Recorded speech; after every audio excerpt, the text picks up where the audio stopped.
What's up, guys? This is Keon here, bringing you guys another Wi-Fi battle, and this one is going to be an OU battle against a guy by the name of Spooky55. So let's jump right into it, and I'm leading off with my Smeargle, and he's got a Celebi, and because Celebi has the natural cure ability, I don't want to go for the Spore right away, so basically first turn we just exchange rocks, and next turn, basically now that I got my rocks up, I don't want to go for spikes yet because basically I want to go for the spore to force a switch and then be able to get my spikes up later on.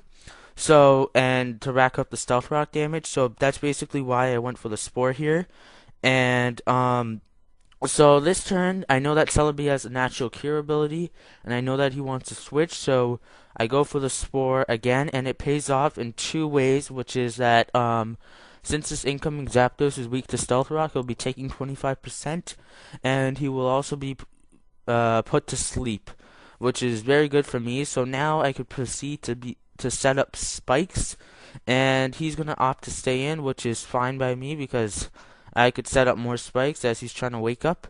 And fortunately for me, in this situation, um, I was able to get all three layers of spikes up, which was very, very helpful for me in the long run. And I believe here I did get my third set of spikes up, and now he's going to wake up and T-bolt me, and I just stay in for fodder because there's nothing else I could really do with this Smeargle. And so yeah, down goes Smeargle, but he did exactly what his job was to do on this team, which was set up as much entry hazards as possible for my sweepers because basically the what this team tries to do is basically get entry hazard advantage so that my team could sweep. So I got my Dusknoir to block the entry hazards. I mean to block the spinning, not the entry hazards. I got my Starmie to spin away the entry hazards, and I got my Smeargle to set up the entry hazards. And my Starmie also acts as a sweeper, as well as my other three sweepers, which are um, my Kingdra, which is a physical sweeper, my Zapdos, the special sweeper, and my Infernape, which is a mixed sweeper. So anyways, here I just bring in my Dusknoir so I can finish the Zapdos off. He unfortunately gets the Parahacks on me, but it doesn't end up mattering because my Dusknoir is at low HP anyways, and I don't get Parahacks this turn, which is great. And um, next he'll bring in a Jolteon, and you guys will see how great entry hazards are in this situation because even though my Dusknoir is practically dead, look at that.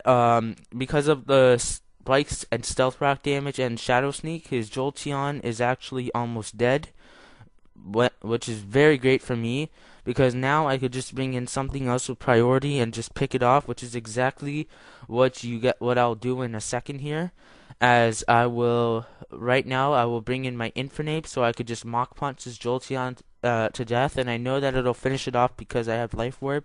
And judging by the amount of damage that Shadow Sneak did, and Jolteon's pathetic defenses, I'm positive that it'll finish me off. So that was overall really good for me. And now he brings in a Gyarados, and I know that if a Gyarados gets a Dragon Dance off on my team for free, it could be a big problem.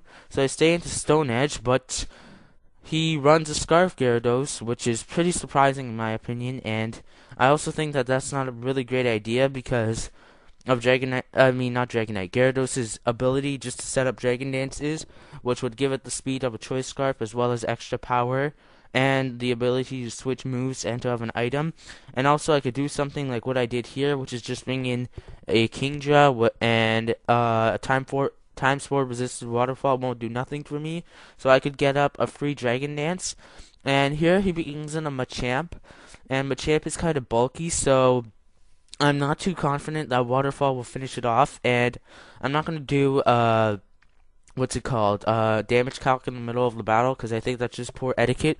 So I figured that if I use Outrage, it'll at least land me 2 free kills, unless he has something like, Steel type.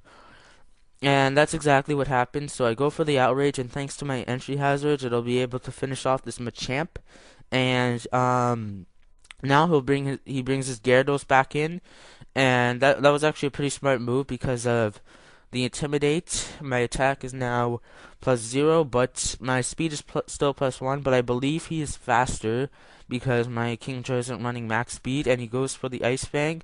But because I've got pretty good bulk on my Kingdra, I take the Ice Fang just well, and I will finish off this Gyarados with an Outrage. And so down goes Gyarados, and now he is going to pardon me, now I am going to get confused because of the Outrage, which is quite unfortunate that it only lasted 2 turns, but anyways, I guess things could happen.